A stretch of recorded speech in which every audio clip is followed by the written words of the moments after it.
Masalah yang sering dihadapi oleh murid. Alamak, salah pula. Buang lah. Nak buang kat mana lah? Sampah dah lah jauh kat tempat duduk. Malas lah.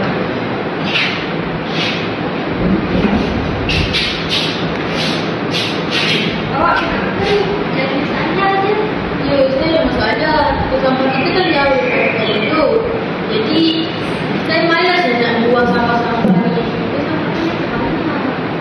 Oh, macam tu. Awak ada buang sedaran tak?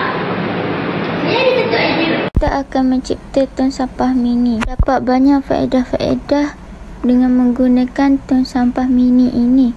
Antaranya ialah menjimatkan masa dan mengurangkan tenaga serta memudahkan pelajar untuk membuang sampah. Antara bahan dan kos yang perlu disediakan ialah balang RM2.45, pisau RM2.50, tali RM3.90, penyangkut RM3.45, penyembur warna RM11. Kos keseluruhan yang perlu disediakan ialah RM2.3.30. Langkah pertama, sediakan balang yang berukuran tingginya 22 cm, lebarnya 11 cm.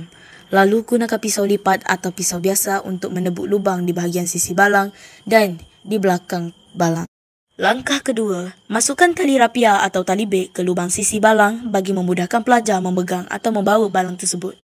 Langkah ketiga, tong sampah mini tersebut akan digantung di bahagian sisi meja pelajar dengan menggunakan penyangkut meja. Gantungkan tong sampah mini tersebut dengan menyangkut pada lubang di bahagian belakang balang. Langkah yang terakhir, bagi menceriakan tong sampah mini tersebut, pelajar boleh mewarnai tong sampah mini tersebut dengan menggunakan penyembur warna ataupun cat. Akhirnya, tong sampah mini sudah siap untuk digunakan bagi kemudahan para pelajar membuang sampah.